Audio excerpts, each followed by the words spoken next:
Hello YouTube के हमारे सभी व्यूअर्स,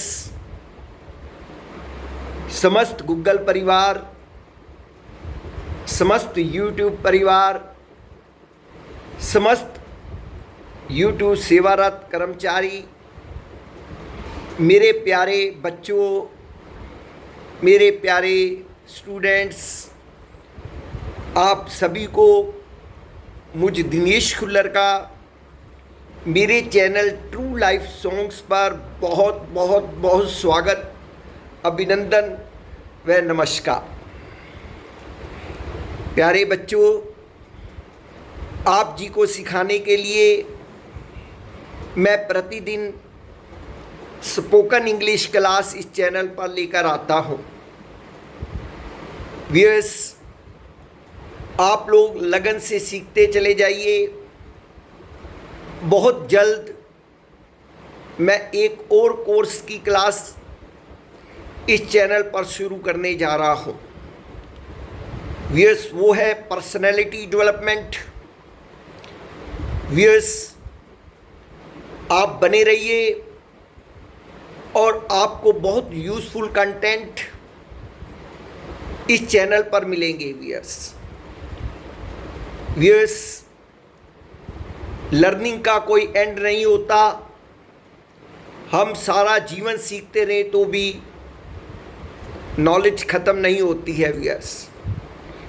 लेकिन हम जितना ज़्यादा ज्ञान प्राप्त करेंगे व्यूअर्स, उतना ही हम दूसरों में भी बांट सकेंगे व्यूअर्स। मैं आज आपको टीच कर रहा हूँ। वक्त का पता नहीं होता कब उस परमपिता परमात्मा का संदेशा हो और हमें इस संसार से जुदा होना पड़े व्यूअर्स। लेकिन मेरी पढ़ाई, टीचिंग जो मैं दे रहा हूँ आपको, कल को आप भी किसी को दे पाएंगे व्यूअर्स, और ये ज्ञान इसी तरह से आगे बढ़ता चला जाएगा। कहते हैं ना, जोत से जोत जलाते चलो, प्रेम की गंगा बहाते चलो। व्यूअर्स, नॉलेज को रुकने नहीं देना कभी भी। मैं रहूं ना रहूं, आपको मेरे इस ज्ञान को कभी भी अपने पास समेट कर ही नहीं रखना। इसको सब में फैलाना है और सबको जागरूक करना है। तभी मैं भी सही मायने में अपने जीवन को भी सफल कर पाऊंगा और मुझे बहुत अच्छा लगेगा। तो चलते हैं व्यूअर्स आज की कक्षा को अटेंड करने के लिए। व्यूअर्स, अभी मैं आपको 2-4 स्ट्रक्चर और दूंगा। उसके उपरांत मैं जल्दी ही डायलॉग्स के पर आने वाला हूं। स्ट्रक्चर तो बहुत है व्यूअर्स, लेकिन वो मैं बीच बीच में वीडियो बनाकर आपको गाइड करता रहूँगा। मैं सोचता हूँ अब तक का जितना मैंने स्ट्रक्चर बताए हैं डायलॉग्स बनाने के लिए वो काफ़ी सफिशिएंट है। लेकिन बारीक नॉलेज के लिए अभी बहुत कुछ जानना बाकी है। वो सभी ज्ञान आपको मिलेगा। तो ये चलते हैं, आज की कक्षा को अटेंड करते हैं। तो व्यूअर्स, आज का जो स्ट्रक्चर है उसमें subject plus second form plus him, her, them, they, first form plus first form with इंग प्लस ऑब्जेक्ट अगर हो तो वो आता है। देखिए व्यूअर्स, एग्जाम्पल के थ्रू समझते हैं। व्यूअर्स, मैं ब्लैक बोर्ड चौक का प्रयोग नहीं कर रहा हूँ। मुझे पता है बच्चों को थोड़ी सी प्रॉब्लम आ रही होगी, लेकिन व्यूअर्स अगर आप थोड़ा सा ध्यान से देखेंगे, ध्यान से सुनेंगे तो आपको सब कुछ समझ आने लग जाएगा व्यूअर्स। अब मैं एग्जाम्पल देता हूँ। मैंने उसे नाचते देखा। मैंने उसे नाचते देखा। I saw him dancing. I saw him dancing. अब यहाँ देखिए व्यूअर्स, सब्जेक्ट का प्रयोग हुआ, सी की सेकंड फॉर्म सॉ लगी, उसके बाद हिम लगा, प्लस उसके बाद फर्स्ट फॉर्म के साथ आईएनजी आ गया। यहाँ पर ऑब्जेक्ट नहीं आया तो ऑब्जेक्ट नहीं लगा। तो ये इसकी रचना है। दूसरा सेंटेंस इसी का, उसने मुझे सड़क क्रॉस करते हुए देखा। उसने मुझे सड़क क्रॉस करते हुए देखा। ही saw me crossing road, he saw me crossing road। मैंने उन्हें शराब पीते हुए देखा। I saw them drinking, I saw them drinking, या ड्रिंकिंग अल्कोहल कह सकते हो। नेक्स्ट, मैंने बच्चों को शोर मचाते हुए देखा। मैंने बच्चों को शोर मचाते हुए देखा। I saw children making noise, I saw children making noise। मैंने उसे मोबाइल चुराते हुए पकड़ा। I caught him stealing mobile, I caught him stealing mobile। मैंने शीला को पत्र लिखते हुए देखा। I saw Sheila writing letter, I saw Sheila writing letter। अब मेरे प्यारे बच्चों, मैं आप जी को कुछ सेंटेंस दे रहा हूं जो कि वीडियो की समाप्ति के तुरंत पश्चात आप इसे इंस्टेंटली बनाकर देख लीजिए। बाकी आपने और भी इस प्रकार के वाक्य बनाने हैं ताकि आपका अच्छे से अभ्यास हो पाए। मैंने उसे सेब खाते हुए देखा। उन्होंने मुझे बाइक चलाते हुए देखा। मैंने उसे गीत गाते हुए देखा। उसने घोड़े को भागते हुए देखा, आदि आदि बहुत सारे वाक्य। अब इस कक्षा की सेकंड आइटम के ऊपर मैं चल रहा हूं और वो है कंफ्यूजिंग वर्ड्स। उसमें आज का जो पेयर मैं लेकर आया हूं, आकर, OCCUR आकर, और टेक प्लेस। आकर और टेक प्लेस, वियर्स आकर और टेक प्लेस मतलब ये अर्थ निकलता है इससे कि कोई कार्य होने वाला है, किसी जगह पर कि स्थान लेने वाला है, वो शुरू होने वाला है या घटित होने वाला है।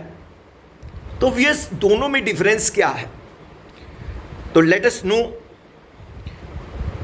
जैसे you use occur or happen when you refer to events that are not planned or expected। मेरे प्यारे बच्चों, occur, OCCUR occur, या happen, HAPPEN happen। वियर्स ये घटित होने के लिए तब लगाया जाता है जिस घटना का हमने कोई प्लान नहीं बनाया या जिसके बारे में हमने एक्सपेक्टेशन नहीं की।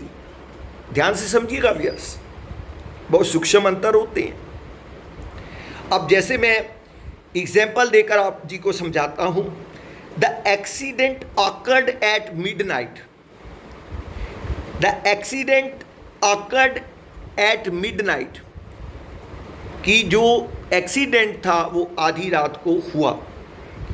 मेरे प्यारे बच्चों, अब देखिए, अब जो ये एक्सीडेंट हुआ इसकी कोई एक्सपेक्टेशन नहीं थी, कोई ऐसा प्लान्ड वाला काम नहीं है, तो ये आकर शब्द इसमें प्रयोग हुआ। हैपन भी ऑकर की तरह ही होता है। This incident happened when I was child, मतलब जब मैं बच्चा था तो ये घटना घटी। तो ये तो है आकर और हैपन का मीनिंग। अब इसका ही दूसरा एक शब्द यूज कर लिया जाता है, ये टेक प्लेस। टेक प्लेस का भी मतलब वही लिया जाता है, लेकिन टेक प्लेस क्या है? Take place is used when you refer to event that is planned और एक्सपेक्टेड। मेरे प्यारे बच्चों, बिल्कुल अपोजिट उसका मीनिंग है। अब जिसका आपने प्लान नहीं किया, एक्सपेक्ट नहीं किया, वो तो आकर या हैपन हो जाता है यस। लेकिन जिसका आपने प्लान किया है वो, या जिसको आपने एक्सपेक्ट कर रखा है, जिसको आपने पहले से डिसाइड कर रखा है वियर्स, उसमें टेक प्लेस हम यूज करते हैं। For example, marriage will take place next week. Marriage will take place next week. अब वियर्स देखिए, जो मैरिज की डेट होती है प्री डिसाइडेड होती है, पहले से ही हम डिसाइड करके रखते हैं। तो यहाँ पर हमने हैपन या आकर का प्रयोग नहीं किया। इसी प्रकार से एक और सेंटेंस मैं बोलता हूँ, the festival took place in Mumbai. The festival took place in Mumbai. अब कोई फेस्टिवल मुंबई में हुआ तो डैट वॉज ऑल्सो प्लैंड, तो वो भी प्लैंड था, तो इसलिए वहाँ पर टेक प्लेस का प्रयोग हुआ। मेरे प्यारे बच्चों, मैं आशा करता हूँ इन दोनों का डिफरेंस अब आपको अच्छे से समझ आ गया होगा। तो चलते हैं आज की तीसरी कक्षा के ऊपर, तीसरी आइटम के ऊपर। तो आज का पहला जो सेंटेंस डेली यूज़ का मैं आपको देने जा रहा हूँ, उसमें है, उसने मुझे गोल मोल जवाब दिया। उसने मुझे गोल मोल जवाब दिया। अब इसका मतलब क्या है कि यानी उसने मुझे कोई स्पष्ट जवाब नहीं दिया, यानी बात को गोल मोल कर दिया ऐसी, ना हाँ ना, मतलब कुछ स्पष्ट नहीं हो रहा उसकी बात से। He gave me a vague reply. He gave me a vague VAGUE vague reply. तो व्यस ये तभी बोला जाता है जब कोई किसी को गोल मोल बात करता है, स्पष्ट बात नहीं करता। आज का दूसरा सेंटेंस है, दाल में कुछ काला है। दाल में कुछ काला है। I smell a rat here. I smell a rat here. तो यस, जब रैट स्मेल की बात करते हैं, ये एक मतलब कि फ्रेज का इडियम कह सकते हैं कि इसका मतलब ये होता है कि मतलब आप किसी चीज़ का डाउट है, किसी चीज़ का शक हो रहा है, यानी दाल में कुछ काला है। तो जब हमें मतलब ऐसी कुछ आभास सा होता है कि यार ये जो बात हो रही है सही नहीं लग रही है, कुछ ना कुछ गड़बड़ जरूर है, तो वो बंदा कहता है कि I smell a rat here. Next question वाक्य है आज का, घायल की गति घायल जाने। घायल की गति घायल जाने। ए wearer knows where the shoe pinches. A wearer knows where the shoe pinches. तो व्यस मतलब इसका यही होता है कि जिस पर जो बीतती है केवल वही जानता है, या जिस पर पहले कभी बीती हो वो जानता है। जैसे कहते हैं जोहरी की गति जोहरी जाने, तो जोहरी ही जानता है जोहरी की गति को।